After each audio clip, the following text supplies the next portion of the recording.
अस्सलाम वालेकुम नाजरीन, प्रोग्राम मिस्टर जस्टिस के साथ मैं हूं मियां दाऊद और आप देख रहे हैं मेरा यूट्यूब चैनल। सुप्रीम कोर्ट के मिस्टर जस्टिस काजी फाइज ईसा साहब के खिलाफ सुप्रीम जुडिशल काउंसिल का रेफरेंस जो है उसकी समाअत सुप्रीम कोर्ट के 10 रुकनी बेंच के सामने जारी है। पाकिस्तान के जो बड़े कानूनदान हैं वो इस मुकदमे को कैसे देखते हैं, इसकी आउटकम को कैसे देखते हैं और एक तवील मुद्दत के बाद अब शुरू होने वाली समाअत में जो जजेस की तरफ से अहम रिमार्क्स आए हैं उसको किस नज़र से देखते हैं। इस इशू के लिए इस इशू पर बात करने के लिए हमने पाकिस्तान के जो बड़े कानूनदान हैं उनसे राब्ता किया और हर प्रोग्राम में आपको एक कानूनदान के साथ उनके ख्यालात से आगाह करेंगे। इस सारे इशू को जांचने के लिए और इसको कानूनी पाकिस्तान के आईनी और कानूनी दबाव किस नज़र से देखते हैं ये वो आप इस वीडियो के ज़रिए और इस प्रोग्राम की सीरीज़ के ज़रिए देख सकेंगे। लेकिन अगर आपने इस चैनल को सब्सक्राइब नहीं किया तो कर लें और जस्टिस काजी फाइज ईसा के इस इशू के ऊपर फीडबैक के ज़रिए, कमेंट्स के ज़रिए अपना फीडबैक ज़रूर दीजिएगा ताकि हम अब जो हमारे अगले मेहमान हैं उनसे उन सवालात का जवाब पूछ सकें। आज के हमारे प्रोग्राम मिस्टर जस्टिस में मेहमान हैं पाकिस्तान बार काउंसिल के वाइस चेयरमैन आबिद साकी साहब, मारूफ कानूनदान हैं और पाकिस्तान की लीगल फ्रेटर्निटी जो है इन पर इस वक्त बहुत ज़्यादा एतमाद का इजहार भी करते हैं। उनसे जानेंगे आबिद साकी साहब, मिस्टर जस्टिस काजी फाइज ईसा साहब के रेफरेंस को आप किस नज़र से देखते हैं? अब जो मौजूदा रिमार्क्स आ रहे हैं और एक पिक्चर क्लियर हो रही है। मियाँ साहब थैंक यू वेरी मच। हमने इस रेफरेंस को पहले दिन से ही पूरी कौम ने बिलउमूम और लीगल फ्रेटर्निटी ने बिलखसूस इसको एक ही नज़र से देखा था और वो नज़र थी कि ये रेफरेंस बदनीति पर मबनी है और विद डिसऑनेस्ट इंटेंशन इसको मूव किया गया है और सिर्फ इसलिए मूव किया गया है कि इंडिपेंडेंस ऑफ जुडिशरी के जो असरात उनको नज़र आ रहे थे उनको मिनिमाइज़ करने के लिए और जिस तरह बाकी तमाम इदारों पर उन्होंने अपना मुकम्मल गलबा हासिल कर लिया है यहाँ के मुक़्तदर हलकों ने, तो उनके पास और कोई ऑप्शन थी नहीं कि अब इसे एक आखिरी बाकी रह जाने वाला जो इदारा है इसको भी हम सब्जुगेट करने में कामयाब हो सकें। तो विद दिस इंटेंशन उन्होंने ये रेफरेंस फाइल किया जो कि इनफैक्ट रद्द अमल था 2 जजमेंट्स का। एक जजमेंट जो रावलपिंडी धरना केस में काजी फाइज ईसा साहब ने जारी की, उसमें उनको फैज़ाबाद उनको बड़ी उसको नापसंद थी उन कुछ हलकों को, और ये बात अब सुप्रीम कोर्ट के जो जज साहिबान में से एक जज साहिबान मकबूल बाकर साहब हैं, बड़े बाकिरदार और मोतबर नाम है हमारे जुडिशरी में, उन्होंने भी इसकी तरफ इशारा किया। आपने भी वो कमेंट सुने होंगे। तो फिर कोयटा कमीशन केस में जहाँ पे कोई 70 के करीब हमारे वकला भाई शहीद हुए थे और वहाँ और दीगर जो वायलेंस का एक कंटिन्यूस प्रोसेस था कोयटा में, उस पर जो कमीशन कायम हुआ था उस पर जो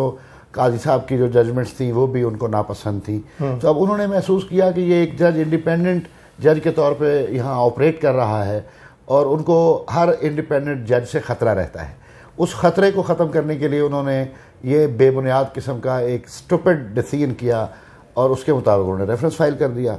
अब रेफरेंस की जो समाअत है उसके बाद अब ये अज़र मिन शम्स होता जा रहा है कि उनके पास कोई एविडेंस नहीं थी, कोई लीगल बैकिंग नहीं थी। उन्होंने जो किया एसेट रिकवरी यूनिट को जिस तरह उन्होंने इलीगली कॉन्स्टिट्यूट किया और एक ही दिन में without application of mind Shahzad Akbar को अपॉइंट किया, उसी दिन सारी प्रोसेसिंग हुई, उसी दिन रेफरेंस की भी तैयारी हो गई और वो फाइल हो गया। तो ये सारी बातें इस बात को जाहिर करती हैं कि फेडरल गवर्नमेंट ने और रेफरिंग अथॉरिटी ने अपना माइंड ही अप्लाई नहीं किया था बिफोर फाइलिंग दिस रेफरेंस। सो अगर ऐसी सूरत हाल इस्टेब्लिश हो जाती है और गवर्नमेंट अपने आप को जस्टिफाई करने में नाकाम हो जाती है और रेफरिंग अथॉरिटी के पास कोई सफिशेंट एविडेंस नहीं है जिसकी बुनियाद पे वो कन्विंस करें 10 मेंबर फुल कोर्ट को, तो ऑब्वियसली ये रेफरेंस खारिज हो जाएगा। बल्कि मैं तो समझता हूँ कि अभी भी सुप्रीम कोर्ट ने बहुत दानिशमंदी के साथ इशारे किनारे में फेडरल गवर्नमेंट को एक रास्ता दिखाया है कि अभी भी आपके पास इदारों के तसादम से बचाव का एक तरीका मौजूद है कि आप इसको रिकन्सिडर करें और रिकन्सिडर करके अगर आप समझते हैं कि ये प्रोसीडेबल नहीं है, ट्रायबल नहीं है, तो आप इसको विदड्रॉ कर सकते हैं। और विदड्रॉल की सूरत में काजी साहब तो महफूज हो ही गए, लेकिन फिर ये है कि ये जो रेफरिंग अथॉरिटी है, कैबिनेट मेंबर्स हैं, प्राइम मिनिस्टर है, प्रेसिडेंट साहब हैं, शायद ये भी महफूज हो जाएं। अदरवाइज मैं समझता हूँ कि इसके बड़े एक्सट्रीम कॉन्सिक्वेंसेस भी आ सकते हैं। सुप्रीम कोर्ट के जज ने उसकी तरफ इशारा भी किया कि इसके बड़े एक्सट्रीम कॉन्सिक्वेंसेस आ सकते हैं। ऑब्वियसली वो एक्सट्रीम कॉन्सिक्वेंसेस साकिब साहब आपकी नज़र में क्या होंगे, क्या कानूनी तौर पे? मेरी दानिश में ये हो सकता है कि जब ये डिक्लेरेशन आ गया 10 जज साहबान की तरफ से कि ये बदनीति पर मबनी अमल था, तो अब आप फिर अंदाज़ा लगा लेंगे अगर सुप्रीम कोर्ट किसी एग्जीक्यूटिव अथॉरिटी को डेक्लेरेशन दे दे कि ये डिसऑनेस्ट है और मैलाफिडी एक्ट करता है और ये miss use of constitutional authority है, तो उसके बाद फिर उसके पास क्या जवाब रह जाएगा उस सीट पर, उस ओहदे पर मुतमक्किन रहने का। अगर आप नाअहली की तरफ जाएगा, नाअहली से ज़्यादा बात आगे बढ़ जाएगी कि आप अगर यानी इस बात पे मुंतखब वज़ीर-ए-आज़म को घर भेज सकते हैं कि वो सादिक और अमीन नहीं था, तो आप फिर मुंतखब इदारों के उन सरबराहों को जो अपने आइनी इख्तियारात को बदनीति से इस्तेमाल कर रहे हैं, आइनी इख्तियारात को बदनीति से miss use of constitution and constitutional powers, तो फिर आप कैसे समझते हैं कि वो महफूज रहेंगे और पूरी कौम उठ खड़ी नहीं होगी उनके खिलाफ कि आप किस तरह इस सदारत के ओहदे पर मुतमक्किन रह सकते हैं और वजारत उज़्मा के मनसब पर कैसे फायज रह सकते हैं। तो मेरा ख्याल है कि फिर गवर्नमेंट के लिए बहुत मुश्किलात पैदा होगी और ये दानिशमंदाना अंदाज में सुप्रीम कोर्ट ने जो उनको इशारा किनाए में रास्ता दिखाया है, अगर सैनिटी प्रवेल करे तो मैं समझता हूँ कि एक डेमोक्रेटिक कल्चर को और डेमोक्रेटिक सिस्टम को बचाने के लिए तो मेरा ख्याल है गवर्नमेंट को ये रेफरेंस विदड्रॉ कर लेना चाहिए। साकी साहब, आपकी सारी ज़िंदगी जो है वो पाकिस्तान के कानून में सीखते सीखते गुजर गई। हमारी पाकिस्तान की अदलिया की तारीख जो है वो इतनी अच्छी भी नहीं है, इतनी बुरी भी नहीं है। ये आम बात है, लोग ये समझते हैं कि जो रिमार्क्स आ रहे होते हैं ना, फैसला उसके बाजुकात बरक्स आता है। मैं कोर्ट रिपोर्टिंग करते हुए 11-12 साल गुजर गए, अक्सर ऐसा देखा भी है। तो आपको कोई शक तो नहीं है कि मतलब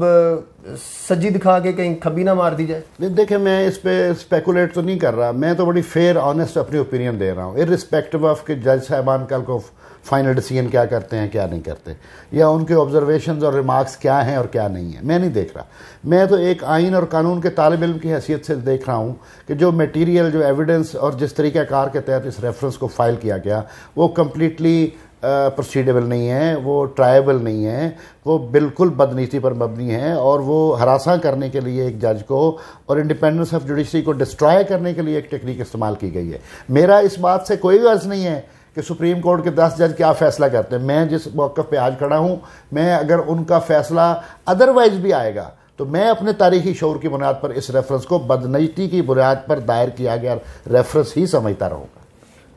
साकी साहब, अगर गवर्नमेंट विड्रॉ नहीं करती तो क्या सुप्रीम कोर्ट के जजेस को नहीं चाहिए या सुप्रीम कोर्ट को नहीं चाहिए कि उनके पास बड़ा बेहतरीन मौका है मुख्तदर हलकों को बताने के लिए, हुकूमतों को बताने के लिए, पॉलिटिकल सेटअप को बताने के लिए कि भाई दोबारा ज़िंदगी में कोई बंदा सिर्फ miss use of constitutional powers और स्पेकुलेशंस की बुनियाद के ऊपर जजेस के ऊपर हमला नहीं करेगा, तो सुप्रीम कोर्ट खुल के दबा के रेफरेंस को खारिज कर दे अगर वो गवर्नमेंट विड्रॉ नहीं करे। उनको करना उनके पास मौका है। देखो, मैं कहता हूँ कि उनको एडजुडिकेट करना चाहिए फेयरली और honestly and in accordance with the constitution and law. Supreme court से हम ये तवक्को नहीं रखते कि वो जो अकाउंटेबिलिटी का आर्टिकल 209 के तहत एक मैकेनिज्म मौजूद है आइन में, उसको तो अंडू नहीं किया जा सकता और जजेस अकाउंटेबिलिटी से मावरा नहीं हैं। हम कहते हैं कि जनरल्स भी अकाउंटेबिलिटी से मावरा नहीं है और सियासी क़यादत भी अकाउंटेबिलिटी से मावरा नहीं है। ये एक चेक एंड बैलेंसेस का सिस्टम आइन में दिया हुआ है। उसकी बुनियाद पे हम ये कहीं नहीं कहेंगे कि जो जजेस की अकाउंटेबिलिटी का मैकेनिज्म आइन के 209 आर्टिकल के तहत प्रोवाइडेड है उसको हमेशा के लिए अंडू कर दिया जाए। ये नाजायज़ और एक मेरा ख्याल है अनएक्सेप्टेबल बात होगी। लेकिन हम ये कहते हैं कि जजेस को अकाउंटेबिलिटी की बुनियाद पर जो यानी सब्जुगेट करना और एक इदारे की इंडिपेंडेंस को डिस्ट्रॉय करने के लिए रेफरेंस फाइलिंग का प्रोसेस जो है वो एक टूल और इंस्ट्रूमेंट के लिए इस्तेमाल नहीं होना चाहिए। इंस्ट्रूमेंट के लिए इस्तेमाल नहीं होना चाहिए। इंस्ट्रूमेंट के तौर पर अगर कोई जज आपको नजर आता है कि वाकई he is required to be put to accountability in terms of Article 2 or 9 of the Constitution, we are with the आइन, with the Constitution, उसकी अकाउंटेबिलिटी होनी चाहिए। लेकिन अब एक जज को इस बुनियाद पर टारगेट करके उसके खिलाफ रेफरेंस फाइल करें कि उसने कोई फ़ैसला वो दे दिया जो यहाँ के मुक़्तदर हलकों की ख्वाहिशात और उनकी मर्ज़ी के मुताबिक नहीं था, तो फिर इस तरह तो फिर अदालत की जो आज़ादी है और इंसाफ की जो मुकम्मल रसाई और रसानी है मखलूक खुदा तक, उसका तसव्वुर तो फिर मुनहदम हो जाता है। सही साहब, लास्ट क्वेश्चन, एक हकीकत है पाकिस्तान में एस्टेब्लिशमेंट, और हमने उसका किरदार जो है वो सेनेट के इलेक्शन में भी देखा। सेनेट के इलेक्शन में जब सब ने हाथ खड़े किए तो वो सारे एक तरफ थे, लेकिन जब वोट निकले तो दूसरी तरफ थे। तो हमारे माजी में जस्टिस नसीम हसन शाह, जस्टिस मुनीर, ऐसी मिसालें मौजूद हैं। तो कहीं ऐसा ना हो कि सेनेट इलेक्शन वाली तारीख जो है वो हमारा कल्चर ही है। नहीं, मेरा ख्याल है हमारा कल्चर ये है कि वो मैं अर्ज़ करूँ कि ये नारंगियाँ भी हमने दहर में देखी हैं कि लोग दोस्त हैं मकतूल के और हम नवा कातिल के हैं। ये तो नारंगियाँ चलती रहती हैं। आप इस बात को वक्त से पहले तो स्पेकुलेट नहीं कर सकते, ना कंक्लूड कर सकते हैं, लेकिन मैं I have a faith in the 10 members court now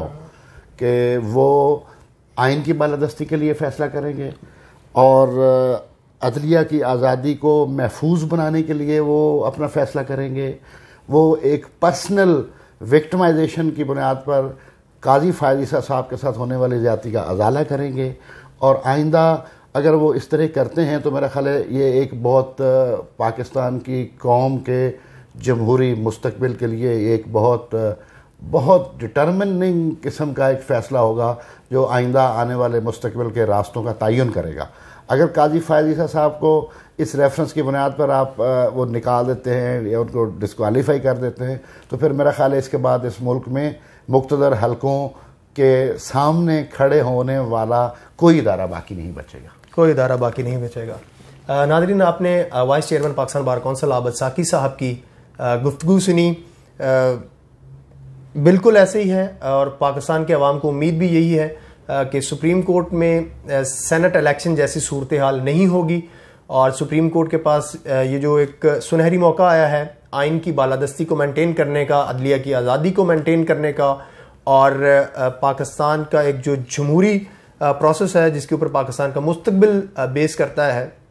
वो मौका ज़ाया नहीं करेगी और आइन और कानून के मुताबिक ऐसा फैसला दिया जाएगा जो काबिल अमल होगा। ये जो गुफ्तगू की जा रही है कि सुप्रीम कोर्ट के फैसले के ज़रिए कोई आर्टिकल 6 भी वज़ीर-ए-आज़म और सदर पर लग सकता है, या कोई आउट ऑफ क्रीज से बाहर जाया जा सकता है, ऐसा नहीं करना चाहिए, बल्कि सुप्रीम कोर्ट को सिर्फ अपने मुकदमे की हद तक रहकर फैसला करना चाहिए ताकि तनकीद भी कम से कम हो। प्रोग्राम मिस्टर जस्टिस से मियां दाऊद को इजाज़त दीजिए। अगर आपको ये प्रोग्राम पसंद आया हो तो कमेंट्स के ज़रिए अपने फीडबैक से ज़रूर आगाह कीजिएगा।